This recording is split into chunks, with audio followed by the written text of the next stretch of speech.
Birds flying high, you know how I feel. Sun in the sky, you know how I feel. Breeze drifting on by, you know how I feel. It's a new dawn, it's a new day, it's a new life for me. And I'm feeling good. What up, everybody? It's a new dawn. It's a new day. It's a new Own the Chaos. What's up, everybody? Welcome to Own the Chaos. My name is Brad, and I just got demonetized for today's show. So hit that thumbs up to show some support. Listen, it is a new year. It's a new Own the Chaos. I think that if you guys caught the last stream I put out, we talked about how new things were coming. I'm gonna go dive a whole lot more into shorts. I'm gonna give you guys the news and communicate it to you in a way in which you can make decisions for yourself rather than just following somebody who says, hey, buy more Tesla, buy more Tattooed Chef, listen to me and buy I'm a boglehead investor, buy Vanguard, whatever. No, make your decisions for yourself. Okay. That's what's going to be the new theme here for Own the Chaos, is actually doing it yourself. I want to give you the information. I want to give you all the scenarios that I can so that you can make the most informed investing decisions for the year 2023. That being said, we're going to be talking about Tesla. What the hell's going on? Why is the sky falling on Tesla? Guess what? It's not. We're going to talk about that though too. And we're going to talk about the top 5 stocks that I have on watch for 2023 as well. It's a bit of a mixed bag. It's not all of the same. So hopefully you guys can give me some feedback on that as well. But listen, you know what we're not getting rid of? We're not getting rid of the starting 5. So what's up, Jeff Chow? I see Jeff Chocolate in here. Let's go, baby. Oliver Thorpe, Shane Haley, Snookeroo, Lost One, and hey, what the hell? For good measure, we'll throw in Savvy Money Show too. Good to see you guys. All my familiar faces. Welcome to Own the Chaos. If you guys didn't make the starting 5, it could be because you didn't hit that subscribe button or that notification bell. Make sure you do so. I would love it if you guys did, because I will be back tomorrow at 3:45 p.m. Eastern time to go over all the things that are happening in the market. And listen, it's going to continue to be crazy. I want to continue to grow this channel, but it's going to be very difficult to do so when the market sucks. Still going to be here though, right? I'm not going anywhere. We're just going to continue to roll on through, guys. So I see a couple people chiming in. Hey, I don't know what's going on, says Jeff. Yeah, absolutely. I'm not underwater. I'm not underwater. I promise. This is supposed to be. I don't know. I'll figure out the green screen issue. It's about time. Where the hell have I been? Listen, man. I've been hustling. Appreciate the question. Just hustling with other business ventures to try to actually hedge myself against the market. If you guys haven't noticed, most of the financial related channels have kind of gone down the tubes along with the rest of the market. So what do I got to do? I have to create other business ventures, create other sources of income to kind of hedge that, because one big mistake I made over, I guess, the last couple of years was just put everything into investing in the investing channel, which works out in some cases, but when you're in a market or when your channel revolves around how good the market's doing, it certainly creates its own challenges, of course. So that's what I'm doing. I told you guys in the last stream that I had that I'm working on some car stuff. So for those of you guys who are car people, who love working on cars, who love just cars in general, watching car content, I have that coming down the pipeline, among other things too. Getting into some gaming a little bit just for fun, but hey, is what it is. That's what I got going on. So just creating other revenue streams and other forms of content to kind of hedge what's and make up for what's kind of going on here with the channel. So listen, everything's an experiment. Maybe I go back and go all in on this, but hey, listen, it is what it is. I see you, Boogaloo Brown. Appreciate it. What's up? What's up, baby? Good to see you. Good to see you. Just checking in the rest of the chat here. All right. So let's get into this a little bit. And what I mean by that is the Tesla issue, right? I mean, this has been, I've seen a lot of you guys on Twitter. I've seen some of you in even my YouTube channel talking about this. Some of you guys in the community tab have talked about what's going on with Tesla. Why are things so bad for Tesla right now? And some people are speculating that it has a lot to do with Elon's distraction of Twitter and the takeover there, and that because of that distraction, it's going to kill Tesla, right? And then, of course, the bears get further supported because we're seeing the sales numbers that came out and they missed expectations over the weekend. And so we saw Tesla have its worst day in 2 years yesterday, bouncing back a little bit today. We can take a look at that stock right now. This is the weekly chart. I just want you to take a look at this. Obviously, it's not pretty over the last 18 months to 18 to 24 months, right? But this is what I want you to kind of focus on. For those of you who are worried about Tesla, especially for those of you who have been in it for a long time, this was the bottom of the pandemic, back here at $23 a share. I also want to point something else out. Over the last 5 years, Tesla's up 500%. Over the last 10, it's up 5,000%. And since inception, it's up 9,600% since Tesla went public back in 2011. So that to me is still a success story. Is it rough right now? Of course it is. It's not as bad as, I don't know, Meta Platforms. It's not as bad as many of the other big name stocks here. Even Amazon is having a rough go at it. Obviously, Amazon's still doing extremely well, all things considered, if we compare apples to apples and timelines and what have you. But my point is that let's just all relax here. The forward PE on this is now at 26 times next year's earnings, which is starting to become a little bit more comfortable from a valuation standpoint. And that isn't all. That isn't it. You know what else is crazy about Tesla right now? And listen, I'm not trying to be some wild Tesla bull that says, hey, go out and buy it, what have you. But I just want to, if we're still going to look at fundamentals here, just wanted to compare a couple things. If we're going to view Tesla as an automotive company, and we look at profitability of this automotive company and compare that to a Ford, a GM, even Toyota, the world's largest auto manufacturer, paints a very interesting picture. Tesla right now has a 27% profit margin. Gross profit margin is at 27%.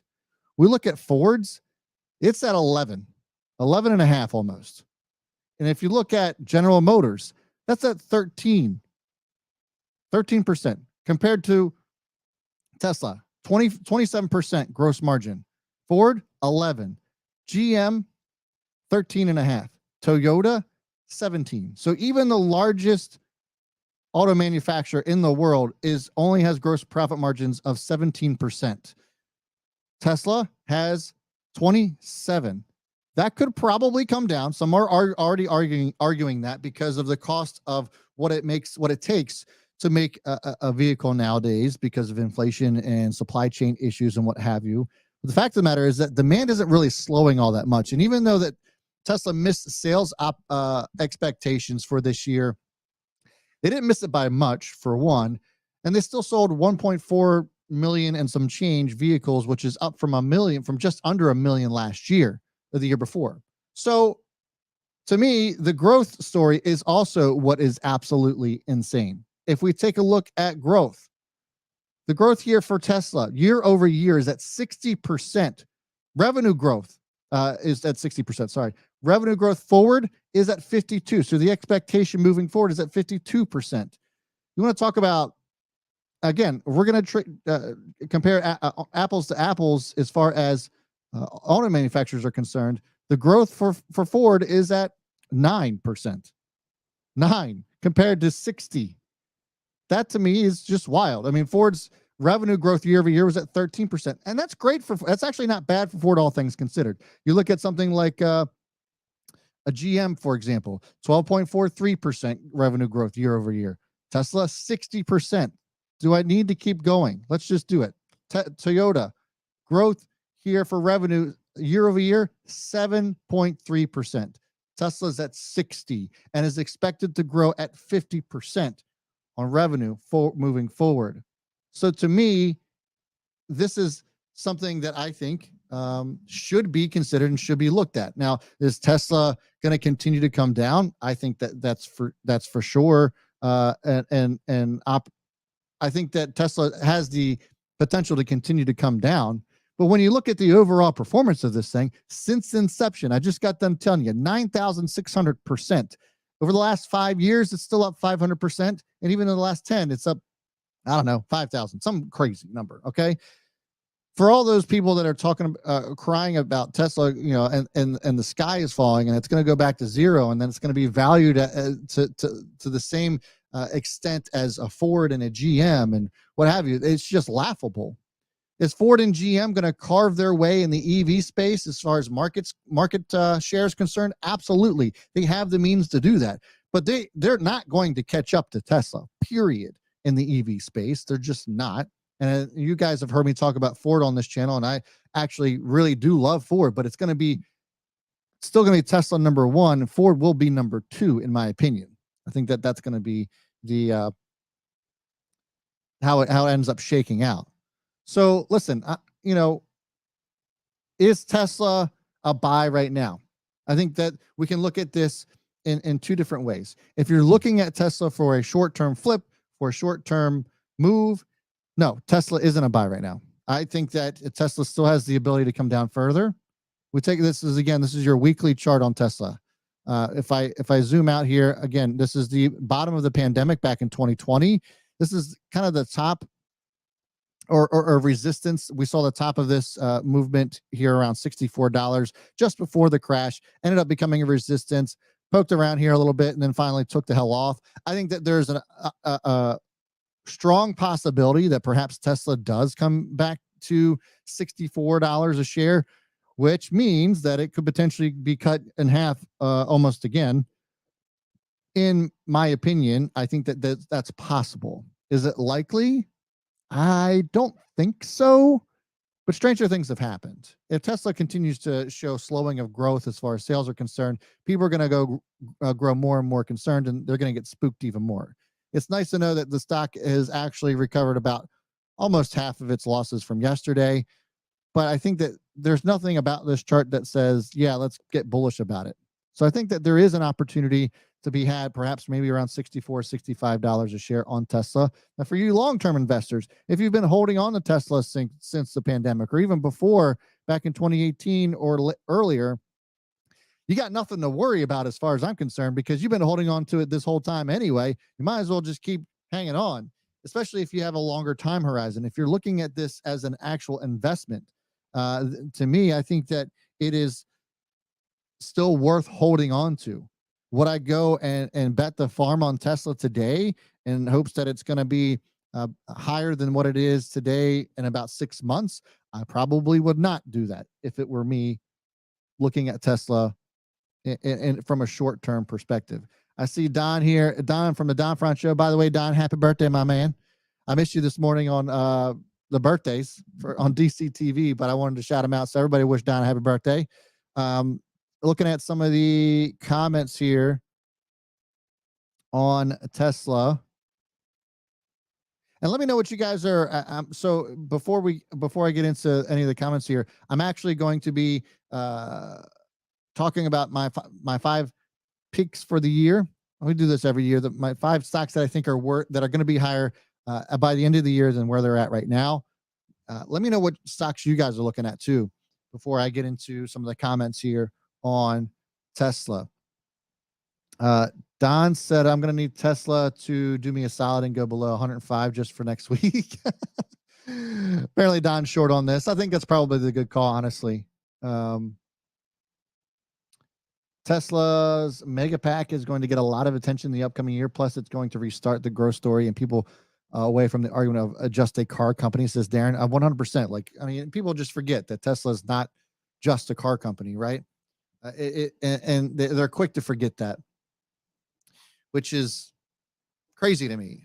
They do have so much else going on, and they have certainly not delivered on some of their promises as far as timelines are concerned. When is the Cybertruck actually going to be fucking made? When are we going to see it on the streets for real? We've been promised that for years now. When is the robo taxis? When's a realistic timeline for robo taxis? Elon told us that was going to happen in 2020. Obviously, that didn't happen, and here we are now in 2023. So I think that there's going to be some answers that are going to need to be had as far as that's concerned. When's full self-driving actually going to be a thing, right? A lot of these things that we've been waiting on forever, they are coming. It's just a matter of when, not if. And can investors withstand that? I think there's a lot of investors that can and probably will, but I certainly wouldn't be short Tesla. It's tough to be long on Tesla right now, but certainly we wouldn't be short Tesla either.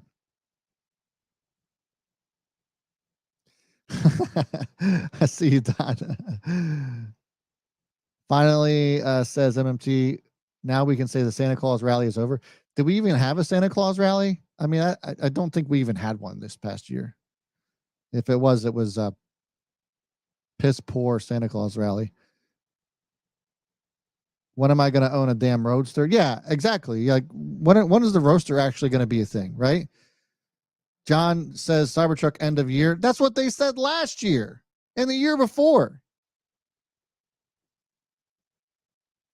I'm not saying that you're like buying into that, John, but it's just like that, come on. Give us a Cybertruck. Shock City Rocker says, I had most of my Tesla position get called away at $300 due to a covered call, $15 average. Oof, that's rough. I was bummed as hell, but obviously it was a blessing. Yeah, I mean, it would have given you more. M Avenue. Is it M Avenue or M Ave?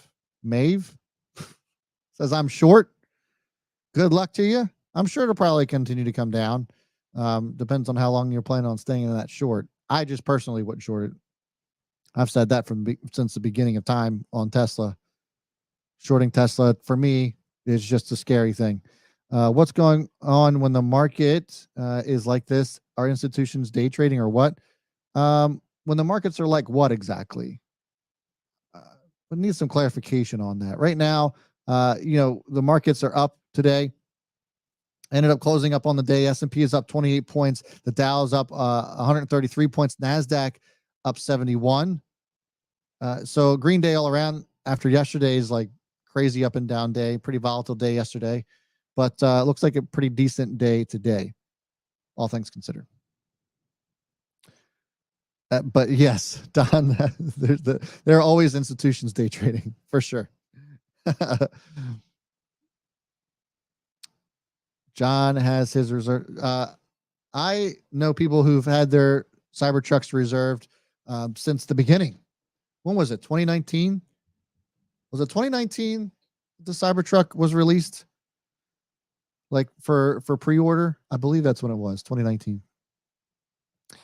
Isn't the Tesla Semi out? Yeah, I believe Pepsi has a few of them now. I don't know how functional they are, or I haven't actually kept up with that.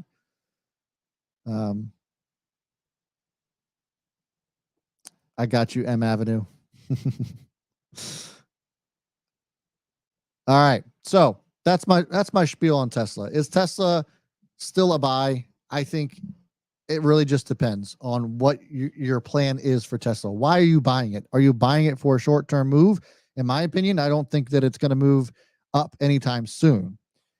Is it worth dollar cost averaging into if you're investing in this? Yes, I think it very much is. Tesla isn't going anywhere, and they're still going to be an absolute monster in the EV space. And let's not forget about everything else that they have going on as far as energy is concerned.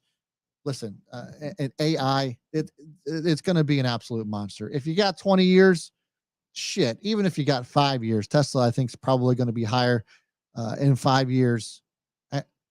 with almost absolute certainty, I think Tesla is going to be higher than in 5 years than where it's at right now. That's again just my thoughts on it. So yes, if you're dollar cost averaging, I say that yes, it is a buy. If you're just looking for a long term, if it's short term, I would say be careful. That's what I would say. So there you have it. And as always, let me just check out some of these other ones. I'm going to get into my top 5 stocks that I think are that are going to be higher by the end of the year than where they're at right now. 5 stocks that I think are going to be higher by the end of the year than where they are right now. Put it in the comments which stocks that you think are going to be higher by the end of the year than where they are right now. I'd love to get your guys' thoughts on that. Can we bring back a little bit of shit or legit? Let's find out. Put some comments, put some stocks in there, what you think it is, where you think it's going to be. Would love to hear from you guys. Oliver Thorpe says, I still love Tesla long term, but I do worry when we see the highs again, even in the current interest rate environment. Do we think it'll get back to these highs in 5 years? All-time high for Tesla is at $414.50. And within the next 5 years, I think it's certainly possible. I'm not going to guarantee you that, but I think it's possible in the next 5 years we do revisit those highs. Okay. So my 5 stocks that I think are going to be higher by the end of the year, by December 31st, than where they are right now. My first one, guys, as I said, they're going to be a bit, I don't want to say all over the place, but a nice mixture of stocks between value, growth, what have you. My first one here is none other than Ulta Beauty. Look at this weekly chart. And you guys have heard me talk about this as well, just the industry itself. The beauty industry is going absolutely bonkers. And Ulta is still going nuts. It's not slowing down anytime soon. This is your weekly chart. Some of you might look at this and be like, oh, my God, it's way overbought. Why would I buy it up here? So over the last 52 weeks, we'll just say in the year 2022, it outperformed the S&P handily, gaining 15.45% over the year. Over the last 5 years, Ulta's up 100%. So it's doubled over the last 5 years. Since the pandemic, it's even done better than that. So, I just clicked on year to date. Year to date numbers, it's up 2.51%. That's why I have to go over the 2022 numbers. And 2022 is up 15.45%. So looking at fundamentally, though, is it expensive? Let's go ahead and go to the daily chart. You can see, obviously, it's had some really good moves. The last time they had earnings, they absolutely crushed expectations and just ended up taking off. And that's what they've been doing quarter over quarter for the last couple of years. Ulta's just been insane. Is it too expensive? Forward PE on this is at 20 times next year's earnings. I don't think that's all that crazy, given the fact that they grow like mad. The growth here is pretty darn good. 20% year-over-year revenue growth. Revenue growth forward looking is going to be at around 20% as well. So they're just going to keep on trucking, guys. They really are. Earnings per share diluted growth is at 100%. That is insane. Profitability wise, they're also doing quite good. Gross profit margins are at 43%. So is it a bit expensive, especially when we're looking at some of these other stocks that have just come down so much that have a forward PE in the single digits? Yeah, I guess when you compare it to that, but when you're looking at the growth, there are certain things, in my opinion, that are worth paying a premium for. And if you're asking me if I think that Ulta is going to be higher than $483.52 by the end of the year, my answer is an emphatic yes. I think that is. Let me know what you guys think about Ulta in the comments. Do you own Ulta? Have you been thinking about Ulta? What's your thoughts? Did you feel like you missed out on Ulta? Give me your thoughts. I see some of you guys also putting in stock tickers in the comments too about what you think is going to be higher by the end of the year. And I appreciate that. I'm going to address some of those as well. But let's get into my next one. The next one here is going to be none other than John Deere.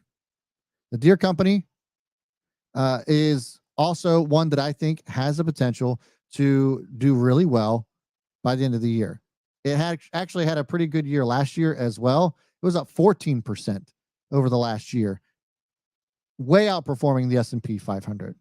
It is also even with that amazing growth last year, trading at 15 times next year's earnings.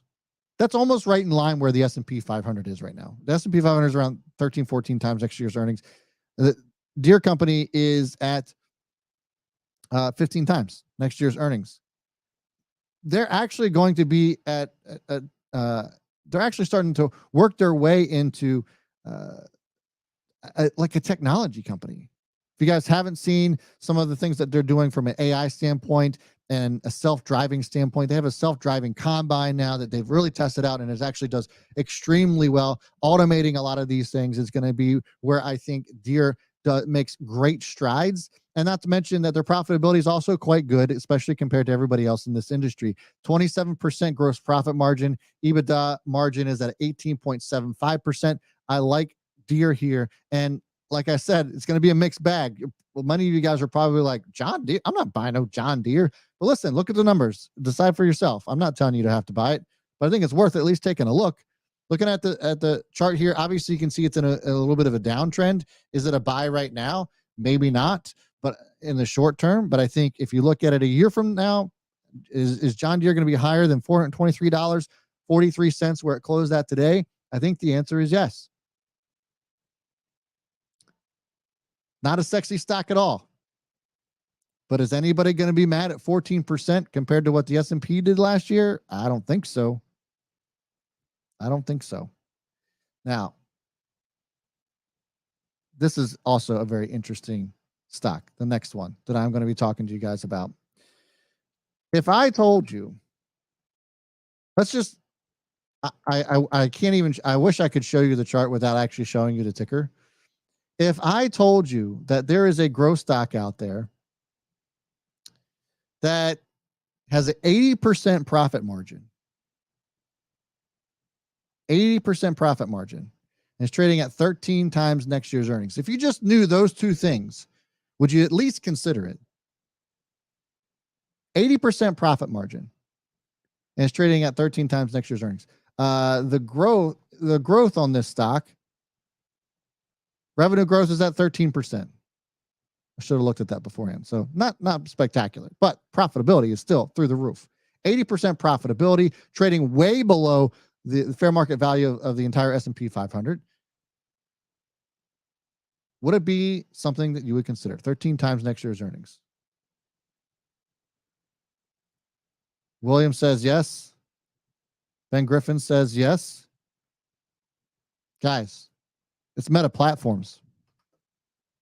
Meta Platforms is trading at 13 times next year's earnings, and it is not even close compared to, as far as like valuations concerned, to all the other big tech companies.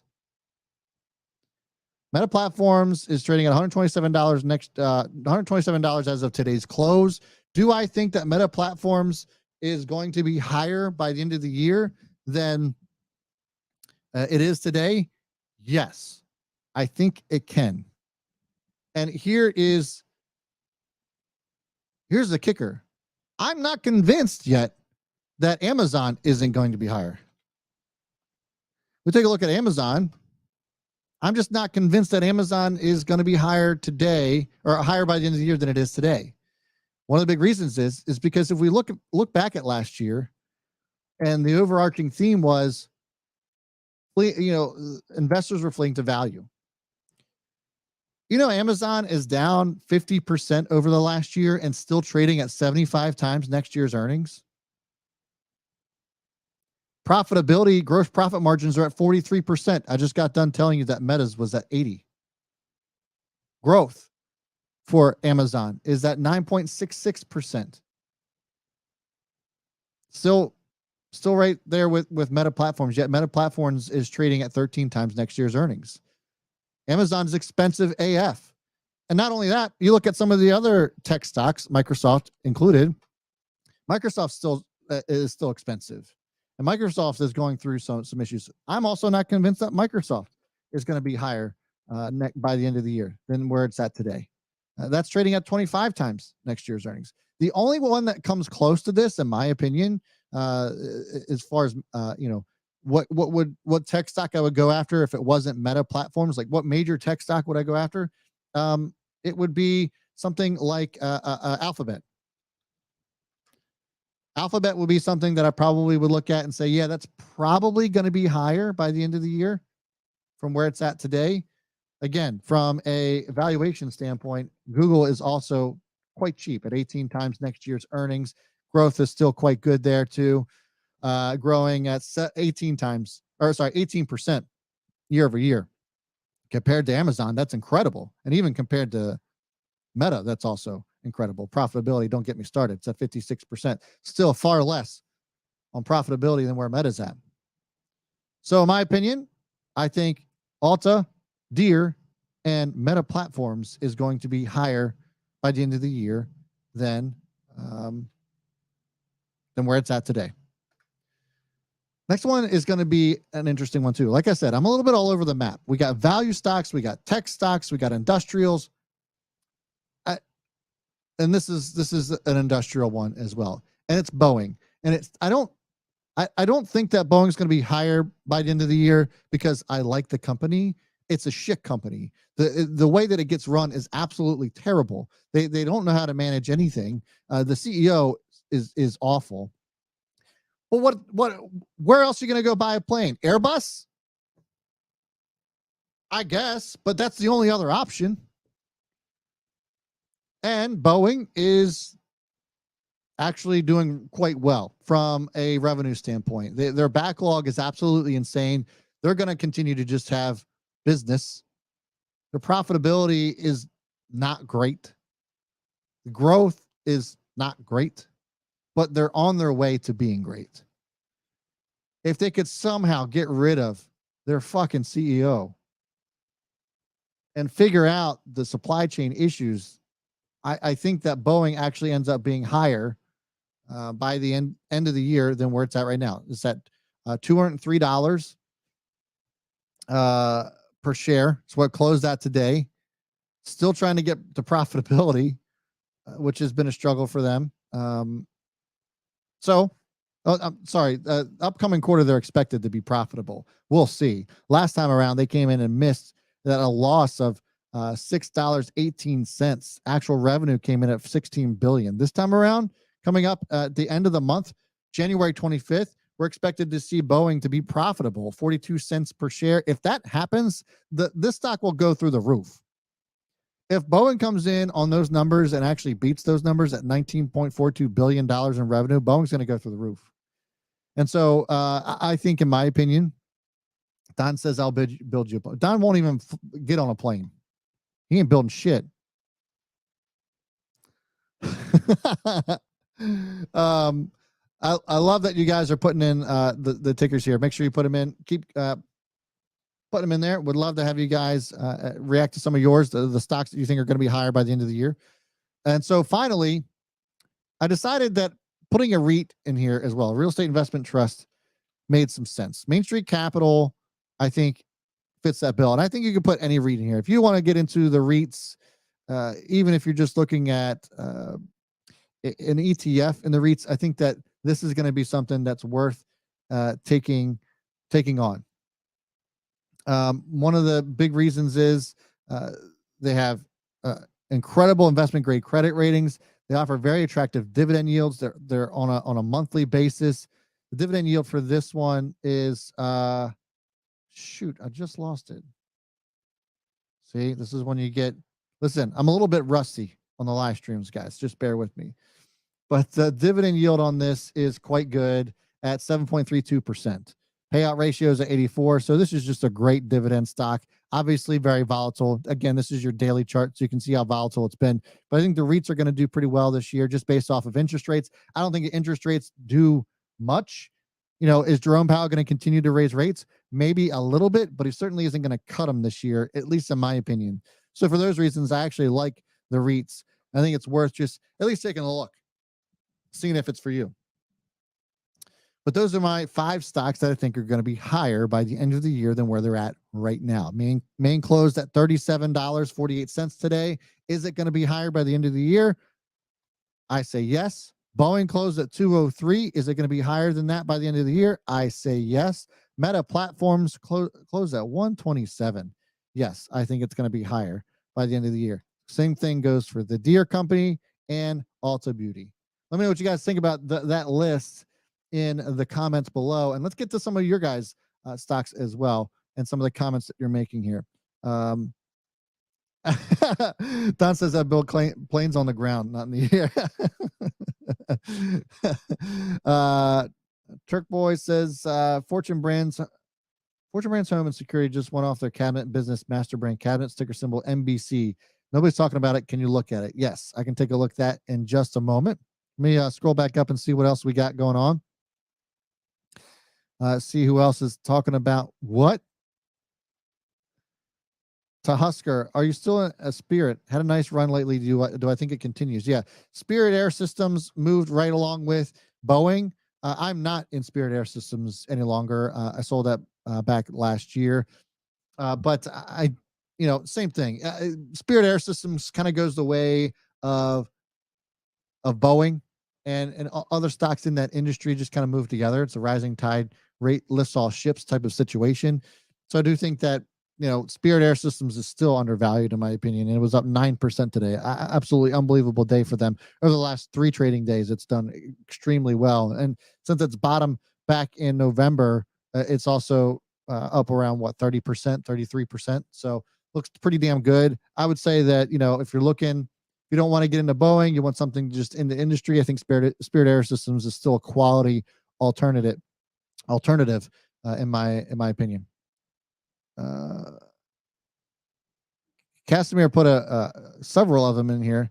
Ooh, Disney. I like the Intel play in Disney. It's so funny. Before I even mentioned Meta and Boeing, you already had them in there. So that's pretty funny. Disney is traded closed today at $91, almost $92 a share. Here's the problem with Disney. I think just my own opinion. Will it be higher by the end of the year than where it's at today? Disney? I don't know. I don't think so. And the one reason why I don't think it's going to be is because the interest rate hikes have yet to really hit Main Street. We haven't really seen the recession that we've been talking about in our everyday lives, right? We've started to see the layoffs, right? We just heard from Mark Benioff, who's the CEO of Salesforce, trimming up their workforce. And I think that it still hasn't trickled down to patrons of Disney, right? Particularly with the parks. So I think, in my opinion, Disney is going to be a really risky one this year. Can it go higher? I think it's possible, but the more likely situation is probably that it actually ends up being either the same or lower than where it's at today. I could be wrong. I'm not going to sit here and say that you're wrong or that it's not worth taking a look at. I love Disney. I think that Disney is a great company. Just not sure if this is going to be the year for them or not. It's a tough call. Intel also is one that I think potentially, and I think the semis in general end up having a little bit better of a year this year, only because of the supply chain easing up some and demand still remaining strong. One thing that's going to mess this up big time is going to be if China invades Taiwan. Then semis are fucked. Intel's going to be screwed. AMD is going to get like that. The whole semi industry is going to get screwed. So keep that in mind. That's also very risky. But if none of that happens and the supply chain gets sorted out, supply chain issues get sorted out, then I think the Intel does end up being higher than where it was at, higher by the end of the year than where it's at today. We take a look at the valuation here of Intel. It's trading at 13 times next year's earnings, and it's actually still quite profitable. 46% gross profit margin, and the growth hasn't been great, and that's why the stock has continued to getting crushed. But the profitability is still there. We actually have seen some interesting moves since their last earnings report about how they're looking towards gaining more profitability, and that's what briefly actually had the stock moving up since their earnings, before actually having that move back down going into the end of the year. But is Intel higher by the end of the year? I'm going to go with yes. I think that Intel is higher by the end of the year than where it's at today. That was a good one. Old Dominion, ODFL. This stock is kind of crazy. It was overvalued for a while. Came back to earth, $372. This is your week daily chart. Sorry, your daily chart. $372 is where we saw it at its all-time high back in December of 21. So over the last 2 years, it's not done well, but it was valued it was quite expensive, and it still is at 23 times next year's earnings. I'm not sure about this one. I think that if you are already in it, I would just keep holding it if it were me. But I don't know if I would be going and looking to buy up Old Dominion at these levels. I probably would just give it a minute, see where it sits at. Just looking at the chart, I mean, it's kind of flirting around with that support around 280. I don't know. I think this is going to be an interesting one. Will it be higher by the end of the year? Gross profit margins are at 40%. Growth is also pretty darn good at 25% for a freight company. Listen, I don't hate the stock at all. Is it going to be higher by the end of the year? I'm going with yes. There's just a lot to like. All right. AMD, I think, falls along the lines, William Williams, of the same category as Intel. My sentiments are kind of the same in the semiconductor industry as a whole. Did I see the Drive Shack delisting? Yeah. Drive Shack volunteered to delist, which I thought was actually good. Is Webull not even pulling it up anymore? That's interesting. Yeah, Drive Shack's trading on the OTC. Yeah, Webull won't even pull it up. Interesting.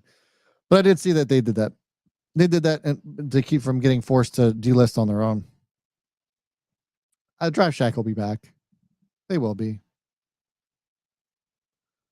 It just sucks for any of the speculative plays. Anything at the penny stock right now, it's just getting crushed. It just sucks. It's just the market.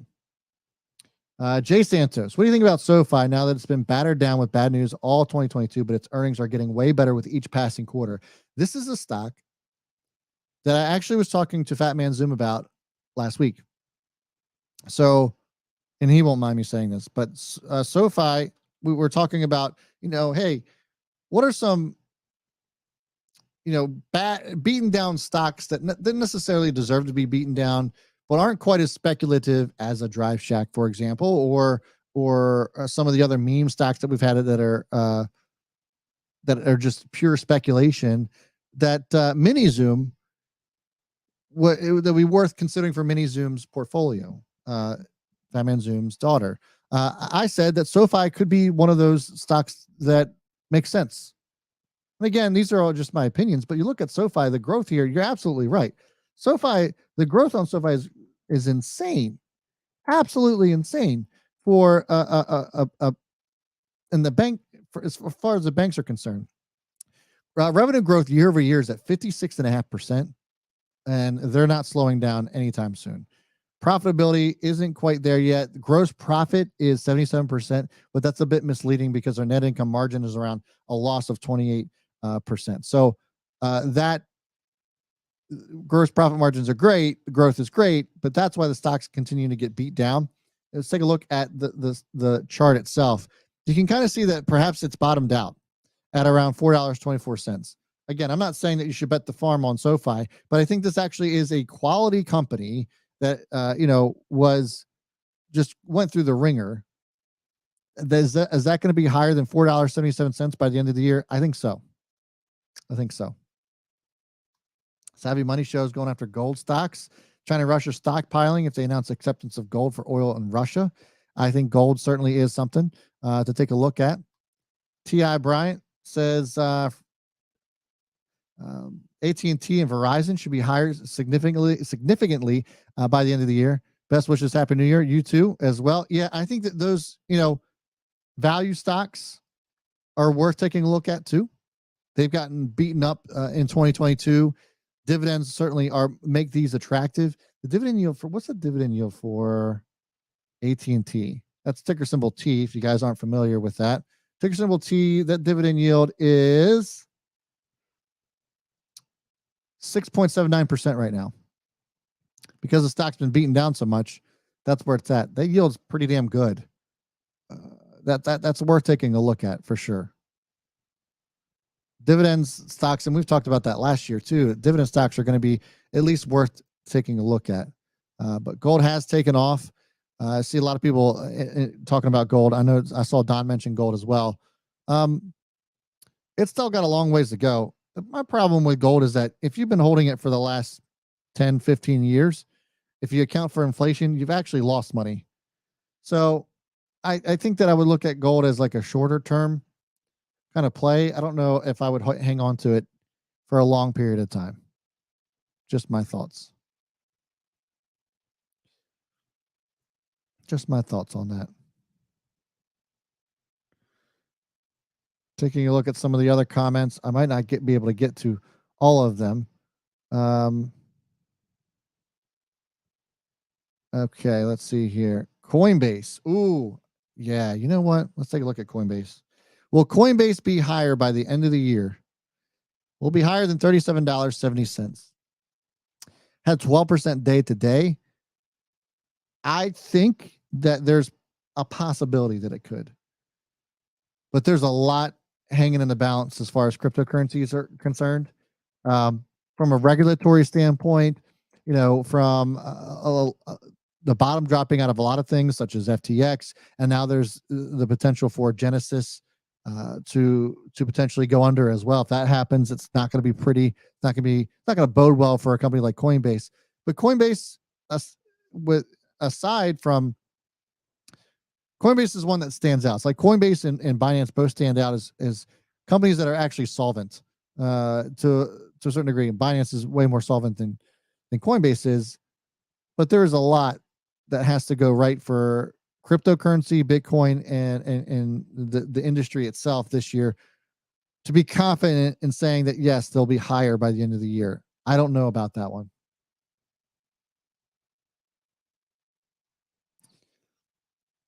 Opinion about Apple.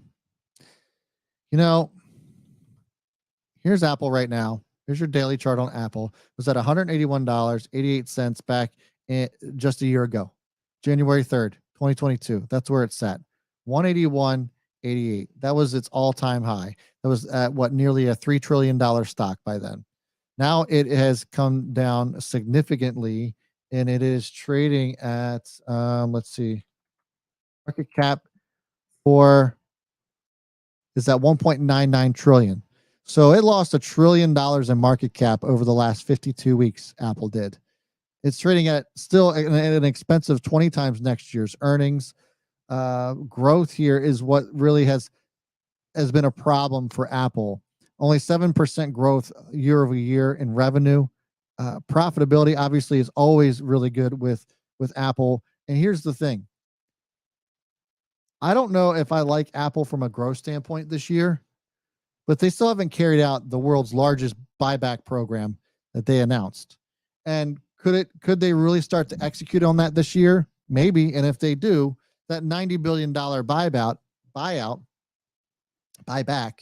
is certainly going to play a factor. So does Apple, is Apple higher by the end of the year than it is right now at $126 a share and $2 trillion market cap? I don't think it gets to 3 trillion, but I think it's going to be higher than 2 by the end of the year. I don't think that it's going to have the same type of move as something like a Meta Platforms does, or maybe even Alphabet. Stranger things have happened though.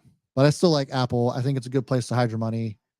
Maybe not hide your money, but it's a good place to have it live, in my opinion. If you just don't know where to go, Apple is just not going anywhere. A lot of people are worried about iPhone sales and hardware and stuff like that. But if it's one thing that I've been talking about Apple over the last 2 years, is that the services side is booming. It's growing, and they're doing extremely well on that side of things. And I think they did that for this reason, to hedge against the hardware side when things started to slow down. So I think that the services side of the company is still going to do really, really well. Whether or not investors focus on that or not certainly remains to be seen. But I do think that Apple is higher than $126 by the end of the year. I think so. All right. Snookeroo says it's good hearing your voice at the end of the day, man. Congrats on your changes. I appreciate that, man. Thanks so much. And that's going to do it for me today. Thanks so much for tuning in, guys. I'll be back tomorrow at 3:45 p.m. Eastern time. Going to continue to make these changes. Going to continue to evolve, Own the Chaos, and going to do some more. If you guys didn't catch some of the polls that I've been putting out over the last several days about pre-recorded content, I'm going to start getting back into that. Try to figure out the cadence and what that looks like. Pre-recorded content, you're going to see more shorts from me as well. YouTube is like slamming shorts, so I'm going to continue to really put those shorts out. And so make sure you guys keep an eye out for that. If you're new, make sure you're subscribed, hit that notification bell, guys. If you're returning, welcome back. It's good to be back. It feels good. And I'll catch you guys later. All right. Enjoy the rest of your night. Till then, I'll see you tomorrow. Peace.